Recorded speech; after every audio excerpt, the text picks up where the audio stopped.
The video game industry can be pretty cutthroat, whether it's companies attempting to try something new and different, not putting any effort into games, or ending them prematurely to fuel a sequel. There are a lot of things that can sink games before they even have the chance to take off. Keep on watching as we discuss some of these very unlucky video games. First up, The Force Unleashed 2. Though we're sure that we all very much enjoyed the amped-up action that stood as the backbone of the Star Wars The Force Unleashed 2, it's pretty fair to say that when it came to the actual content, players found that there wasn't much to be happy about just a couple hours in. Now this is because even at a very slow pace, you can cap off the game in around 4 to 5 hours, which is quite offensive considering the hefty price tag it came with. Not to mention it completely forgoes the one thing all video game sequels should aim for: bigger and better. Everything felt so phoned in that you could easily replace half the alien forms in the Star Wars universe with that roving ball bag EG, and things would fit much better as you'll be exploring a mighty 4 areas, 2 of which are on the same planet. But still, what hurts the most about the game is that this offshoot series had so much potential to be amazing. The storylines of exploring the dark side, working for and then going against the Empire, and the overall level of violence not seen in Star Wars video games since could have been mined for several years. That is if the devs had actually bothered to put any effort into the game instead of just the leftovers from the first one with some fanfiction sprinkled on top. Next, Star Wars Battlefront 3. You might be wondering about the one franchise per video rule, but honestly, that rule means nothing in the face of the absolute tragedy that was the original Star Wars Battlefront 3. And more people need to know about it. That's right, we're not really grieving the fact that EA won't get the chance to mess up yet another Star Wars game. Instead, we'll look back at the time when the developer Free Radical was working on the sequel to the beloved series after taking the reins from Pandemic Studios, and how despite being 99% complete according to sources, never got the chance to actually be released. The game was set to have huge changes to the core experiences, with players being able to participate in space battles, then ride down to the planet's surface and continue the battle on foot, which at the time would have pushed consoles to their limit. It was also going to have a single-player mode that would focus on 2 clones, one of which defects and joins the rebellion, while the other stays loyal to the Empire after Order 66. So you can probably tell that this title had a lot going for it, but thanks to LucasArts changing the management 3 times across the project, the big mess that was Free Radical's haze, as well as the budgets getting slashed and deadlines being pushed forward, Star Wars Battlefront 3 had no shortage of problems, coupled with withheld payments from LucasArts, and soon enough, Free Radical had little to no resources to put into the game. All this led to the development studio closing down and LucasArts refusing to put out the game. However, as their final act of defiance, Free Radical devs leaked pretty much everything they worked on, giving players a chance to witness their vision, and sadly, it was just as good as they had promised, which is what's most upsetting about the whole ordeal.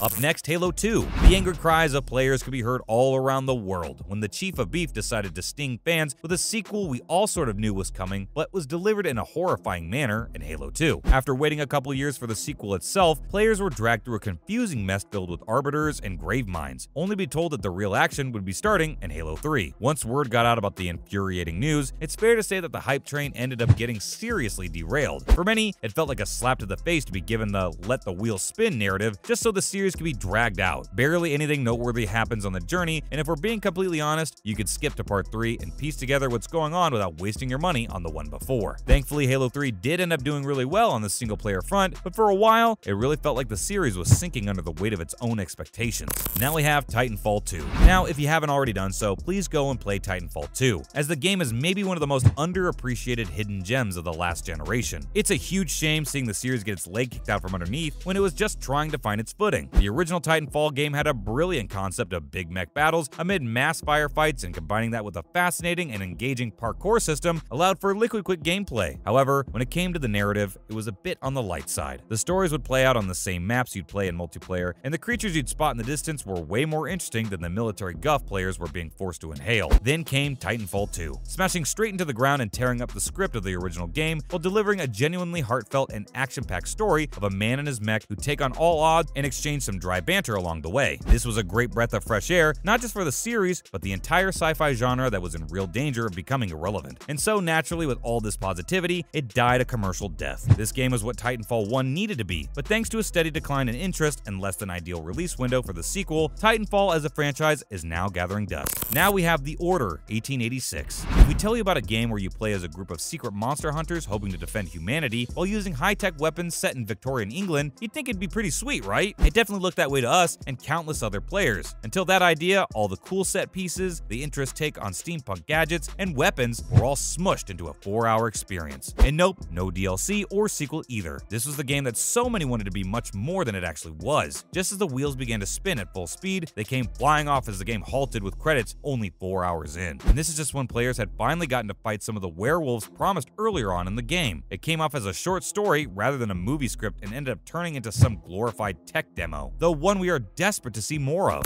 Up next, Deus Ex: Mankind Divided. A lot of the issues present in Deus Ex: Human Revolution ended up getting fixed in Mankind Divided. The combat was changed so that it wasn't as relied upon, the level design was modified to make things feel more connected to the in-game world, and instead of the boss battles that had been handed off to another dev studio, they cut it down to just one at the end of the game. The lack of boss battles wasn't the issue though. It was how the story got going as soon as the battle hit our screens. The running joke in the Deus Ex community claims that the game cut out a ton of chapters from its own story to eliminate downtime. It really does feel like you go to the Alps to battle some bioterrorists, head down to London, have a boss battle, declare war on the Illuminati who run the whole show, and then hit the showers. The most interesting point in the game is where they ended, with no sequel on the horizon and Square Enix more interested in making disposable income through microtransactions. It seems like the Illuminati claimed the win on this one. Next, PsyOps: The Mindgate Conspiracy. If nothing else, PsyOps: The Mindgate Conspiracy makes for one hell of a title, combining ragdoll physics with insane psychic-powered chaos. PsyOps chose to shed its military shooter vibes and aesthetics not 2 levels in. It only ever looked back to laugh at the list of endless brown palette action games struggling to find a home. But maybe PsyOps should have looked ahead, because when the action reached a high and the plot developed into something super intriguing, they stumbled and the game dropped off into the abyss. In the last moments of the game, Nick faces 2 attack helicopters, and it's implied that an even bigger threat is going to appear and tie all the psychic shenanigans together, only for it to cut to black and display the classic sequel bait to be continued. It's one thing for a mega blockbuster like Halo to do this, but for a lesser-known IP, it's a truly misguided move that robbed fans of a proper conclusion. It's a shame, because even though the story isn't groundbreaking, and thanks to the inclusion of the evil twins, weird and wonderful bosses, and government conspiracies, it was never really dull. That's a wrap for this video. See you in the next one.